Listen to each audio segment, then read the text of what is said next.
జై శ్రీమన్నారాయణ. అస్మద్గురుభ్యో నమ. శ్రీమతే రామానుజాయ నమ.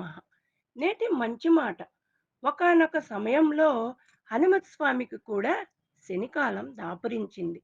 వానర వీరులంతా శ్రీరామచంద్రుల వారి కోసం సేతువు నిర్మిస్తున్న సమయం. శనీశ్వరుడు రామేశ్వర సముద్ర తీరానికి వచ్చారు. అక్కడ వానర వీరులందరూ సేతువు నిర్మాణానికి పెద్ద పెద్ద రాతి బండలను తీసుకుని వచ్చి సముద్రంలో పడవేస్తున్నారు. హనుమత్ స్వామి పెద్ద పెద్ద బండలను ఏరి ఒక పక్కకు పెడుతున్నారు. శ్రీరామచంద్రుల వారు ఒక బండపై ఆసీనులై పర్యవేక్షిస్తున్నారు. అప్పుడు శనీశ్వరుడు శ్రీరామచంద్రుల వద్దకు వచ్చి, నేను హనుమంతుణ్ణి పట్టుకునే కాలం వచ్చింది అని శ్రీరామచంద్రుల వారిని అనుమతి కోరారు. నన్నెందుకు అనుమతి అడగడం, నీ విధిని నీవు చెయ్యి అని అన్నారు శ్రీరామచంద్రుల వారు. హనుమంతుని వద్దకు వెళ్ళి, శని, నేను నీ వద్ద 7.5 సంవత్సరాలు ఉండబోతున్నాను అన్నారు శనీశ్వరుడు. నేను రామకార్యంలో నిమగ్నమై ఉన్నాను. ఇప్పుడంత కాలం కుదరదు అన్నారు హనుమత్ స్వామి. సరి, ప్రస్తుతానికి 7.5 మాసాలు ఉంటాను, సరేనా అన్నారు. అందుకు హనుమత్ స్వామి ఒప్పుకోలేదు. 7.5 వారాలు అంటూ కాలప్రమాణం తగ్గించుకుంటూ వచ్చారు శనీశ్వరుడు. హనుమత్ స్వామి రామనామం ఆపకుండా జపిస్తూనే చివరకు ఒక 7 క్షణాల కాలం తనను పట్టుకోవలసిందిగా కోరారు. అప్పుడు శనీశ్వరుడు, నీ కాళ్ళల్లో ప్రవేశించనా అని అడిగారు. హనుమంత్ స్వామి, వద్దు, సేతువు కట్టడానికి రాళ్లను తేవాలి, పరిగెత్తాలన్నా నడవాలన్నా కాళ్ళు అవసరం అన్నారు. సరే, నీ చేతులు పట్టుకోనా అన్నారు శనీశ్వరుడు. ఆ రాళ్లను చేతులతోనే కదా మోసి తెస్తున్నాను, చేతుల్ని పట్టుకోవద్దు అన్నారు హనుమస్వామి.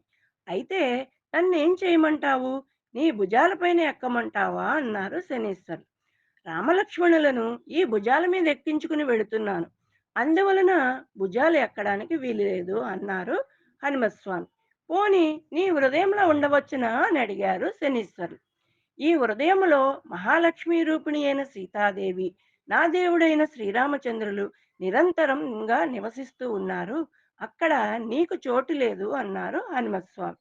సరే, నీ శిరస్సు ఒక్కటే ఖాళీగా ఉన్నది, అక్కడే ఉంటాను అని శనీశ్వర్లు హనుమస్వామి శిరస్సు పైన ఎక్కి కూర్చున్నారు. హనుమస్వామి ఒక పెద్ద బండరాయిను తన శిరస్సుపై పెట్టుకుని ఒక్కొక్క బండను సముద్రంలో వేయడం మొదలుపెట్టారు.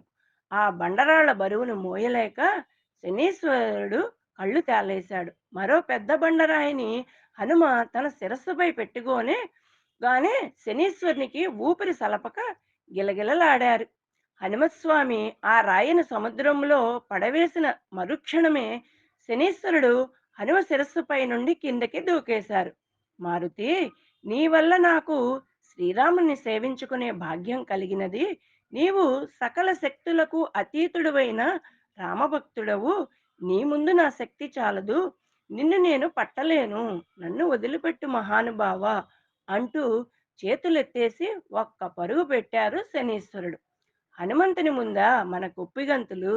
నిర్మల భక్తితో, నిశ్చలమైన మనస్సుతో శ్రీరాముని సేవలో నిమగ్నమై ఉన్న వారిని శనీశ్వరుడు 2 క్షణాలు కూడా పట్టుకొనలేరు అని పరిపూర్ణమైన నమ్మకంతో నిరంతరం శ్రీరామనామ జపం చేస్తే కష్టాల నుండి విముక్తి కలిగి తీరుతుంది.